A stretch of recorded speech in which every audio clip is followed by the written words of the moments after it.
itu ada seorang yang bernama Faqih Al-Muqaddam pernah hidup di Tarim. Jadi pengakuannya itu pengakuan yang dalam ilmu hadis disebut maudhu'un. Apa? Maudhu'un, palsu. Sejarahnya palsu, ngaku turunan nabinya juga palsu. Bayang yang tidak ada sejarahnya, tidak ada sosoknya, ini disangka dibayar oleh Cina katanya. Ini Kiai Imad ini membatalkan nasab Balawi karena dibayar oleh Cina. Kata saya, urusannya apa Cina sama saya? Apa untungnya Cina itu sama batalnya nasab Balawi? Sekarang kan di Banten lagi ada proyeknya Pak Jokowi dulu, proyek strategis nasional, namanya PIK 2. Saya kan gak ngomong, mau setuju, mau menerima, mau menolak, saya gak ngomong. Itu banyak orang-orang yang musuh-musuh Pak Jokowi itu sekarang lagi menolak proyek strategis nasional PIK 2. Lalu karena saya diem aja, tuh lihat Kiai Imad, kalau nasab Habib aja dikejar, tapi adanya penjajah Cina katanya di Tangerang, Banten, dia diem saja. Aktivis-aktivis sudah menolak, tapi Kiai Imad diam saja. Itu tanda bahwa isu nasab ini dibayarin oleh Cina PIK 2 katanya.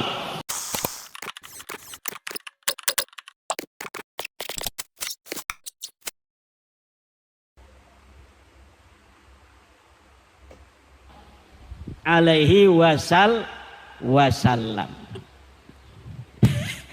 Ada orang ngaku-ngaku Miraj semalam 70 kali, Bu.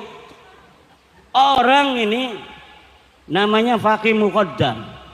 Dia berkata, "Urijabi ila samai sab'ina marrah fi lailatin wahidah." Aku, kata Faqih Muqaddam, Miraj semalam itu 70 kali.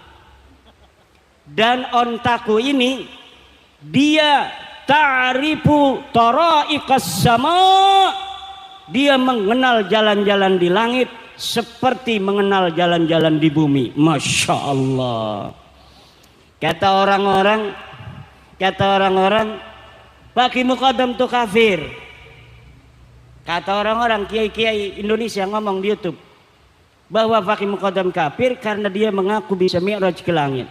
Karena orang yang mengaku mi'raj, menurut kitab Mbah Hashim Asy'ari, kitab Risalatul Mu'awanah, manidda'a annahu manidda'a mujalasatullah, manidda'a mujalasatullahi wal uruja ilaihi wa mukalamatahu kafir. Siapa orang yang mengaku bahwa dia mujalasatullah, dapat duduk bersama Allah, awil uruja ilaihi, atau mi'raj ke sana ke Allah, au mukalamatahu, atau dia ngobrol dengan Allah, fahuwa kafir, maka dia hukumnya kafir.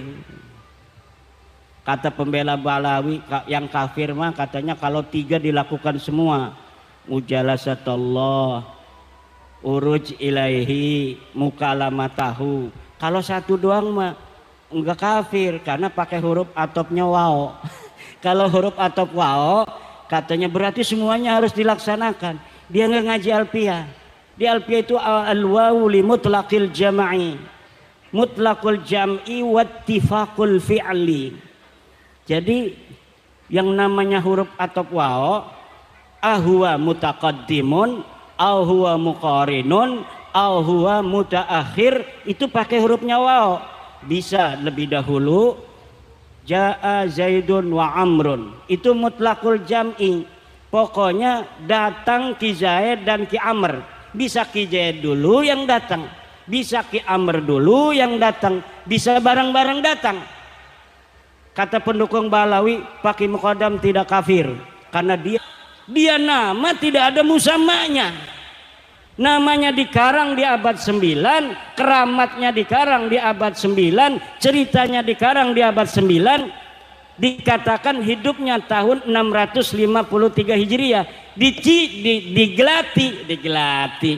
Dilihat di tahun 653 dalam kitab-kitab yang ada di tahun itu, banyak yang dikarang oleh para ulama, tidak ada di Tarim tahun 653 Hijriah dan sebelumnya, karena wafatnya 653. Itu ada seorang yang bernama Faqih Al-Muqaddam pernah hidup di Tarim. Jadi pengakuannya itu pengakuan yang dalam ilmu hadis disebut maudhu'un. Apa? Maudhu'un, palsu. Sejarahnya palsu, ngaku turunan nabinya juga palsu. Ini apa maksudnya? Suruh minum. Masya Allah, baik sekali ini. Namanya Kang Mas Saifuddin. Sedulur dengan saya, Imaduddin Saifuddin. Tiangnya agama, pedangnya agama. Istrinya berapa dia? Masya Allah, kasihan amat. Hampir 2 nggak jadi. Ya, namanya masyarakat kan ikut pacamatnya. Kalau pacamatnya minas suja', maka masyarakatnya minas suja'. Kalau camatnya minal khaifin warra'iyatu aula.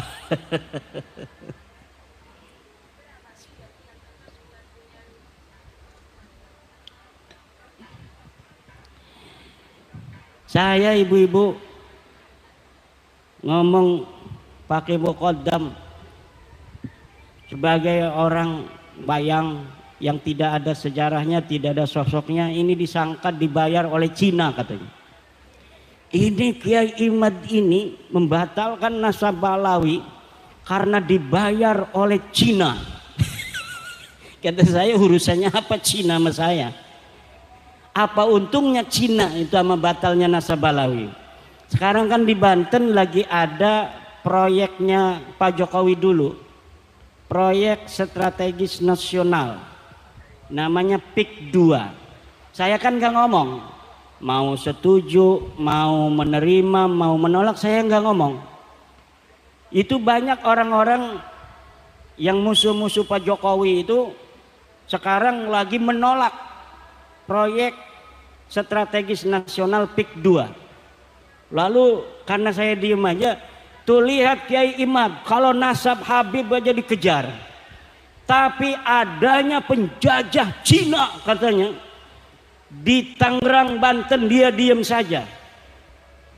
Aktivis-aktivis sudah menolak, tapi Kiai Imad diam saja. Itu tanda bahwa isu nasab ini dibayarin oleh Cina PIK 2 katanya. Bos, itu PIK 2 itu proyeknya Baklawi bos.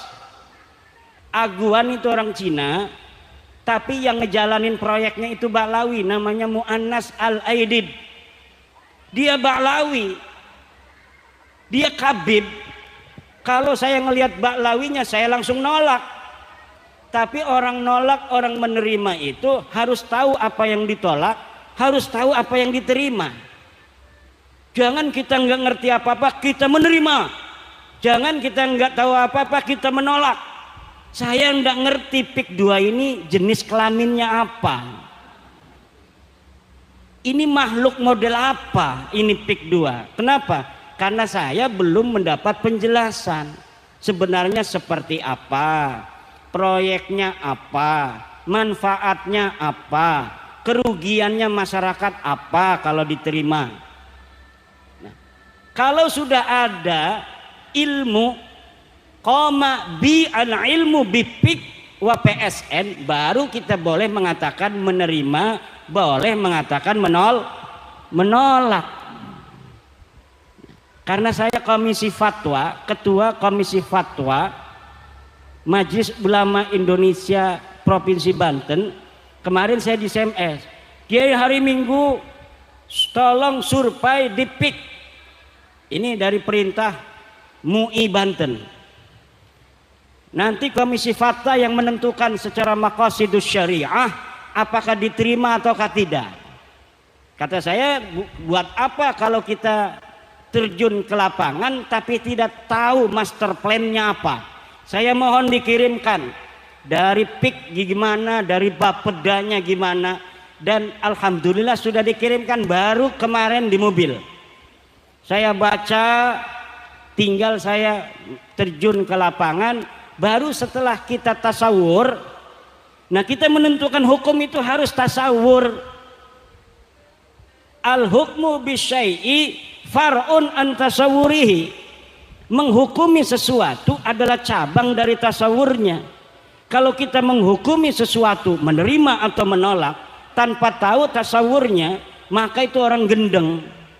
Tasawurnya dulu, tasdiknya dulu, lalu bagaimana manfaatnya, madaratnya kita timbang secara maqasidus syariah, baru kita menentukan sikap. Tapi banyak orang yang kesusu, belum apa-apa menerima, belum apa-apa menolak. Lah harus ditimbang. Setiap proyek yang dijalankan oleh negara pasti tujuannya kesejahteraan rakyat, Bu. Kalaupun ada di bawah itu hal-hal yang tidak sesuai dengan aturan, itu teknis lapangan, harus diselesaikan secara lapangan. Nah, kalau misalnya harus menunggu secara konvensional, itu Banten Utara yang sekarang mau dibangun itu kalau ngandalin Pemda kabupaten itu mungkin 100 tahun lagi baru bisa dibangun. Makanya ibu-ibu, kalau ada pembangunan dari pemerintah, terima dulu, nanti dilihat madarat manfaatnya, jangan nolak aja, nanti nggak maju-maju. Pak Camat mau bikin jalan, nih apa nih tujuan Pak Camat, kita tolak karena mungkin Pak Camat ini mau nyari untung. Jangan begitu, maslahatnya buat rakyat, maslahatnya buat masyarakat. Jadi sekali lagi, bahas nasab ini bukan karena sesuatu hal di lain kita. Ini adalah intern Nahdlatul Ulama. Karena yang masih percaya Habib putune Nabi ku ya cuma NU. Wong liyan mau wis ora percaya Habib iku putune Nabi sing jaman bengen. Muhammadiyah iku ora percaya Habib putune Nabi sing bengen. Makanya Muhammadiyah sugih 300 triliun duit tega. Muhammadiyah duitnya 300 triliun, Bapak. Al-Irsyad orangnya sekarang intelek. Kenapa Al-Irsyad itu intelek, kaya? Karena mereka sing bengen wis ora percaya Habib putune Nabi. Lah wong NU masih makenen bae. Ih, keluarin semuanya. Wong ngaku putune Nabi tapi akhlake adoh karo Kanjeng Nabi ku dadi bingung. Lah lamun kita ngedeleng Gus-gus ki ya, anake kiai akhlake kayak kiai. Tawadu, ngajine kewekel, sampai diajarine kedudu nang abae, dilempar ning pondok sejen. Supaya apa dilempar ning pondok sejen? Supaya ngerasani premen dadi santri. Mangan asal ana, turu asal turu, ngising asal ngising. Iku santri. Lah anak kiai didokoni pondok sejen iku supaya ngerasani ari ilmu mah kiai ini gak ke ilmune, tetapi dudu hanya ilmu. Adoh saring wong tua niku membentuk karakter, adoh karo wong tua membentuk kemandirian. Weruh artine anane wong tua iku berharga lamun anak kita wis mondok, Bu. Kalau anak kita dipondokin, dia akan merasa bahwa orang tua itu penting. Kikang Saipuddin bolak-balik melulu Rabi masih ji remen, Mbak. Hampir 2 aja Rabi nih kini ngarep ki. Iya Rabi nih ya. Endi Rabi nih Kang Saipuddin? Hati-hati, dua laki ganteng makenen ki. Aja dilepas mekonon baik. Kalau lamun arep ning Banten maning kudu dibaturi. Bukan kecantolong Banten. Kayak kita ki didampingi bae nang Rabi. Karena weruh wong Kebumen ayu. Bahkan kecantolong kebumen ngaku nih kundi rabi kita nih kantika. Alhamdulillah berarti disayangi nang rabi. Dudu rabi watir dudu disayang. Ligane mewatir dudu sayang. Ibu bapak hadirin ma'asyiral muslimin rahimakumullah. Karena orang NU ini percaya dengan adanya keturunan Nabi, bahwa turunan Nabi ila yaumil qiyamah ada. Turunan Nabi walaupun dari jalur Siti Fatimah perempuan, bagi kita Nahdlatul Ulama itu tetap dianggap keturunan Nabi. Sampai kiamat nanti Imam Mahdi akan muncul dari keturunan Siti Fatimah radhiyallahu anha. Engkau bu kiamat ku anak perang besar. Wong Banten, wong Kebumen jadi siji di bawah bendera Imam Mahdi. Siapa namanya? Imam Mahdi. Iki putune Kanjeng Nabi. Arane Muhammad. Abahe Abdullah. Lahir ning akhir zaman.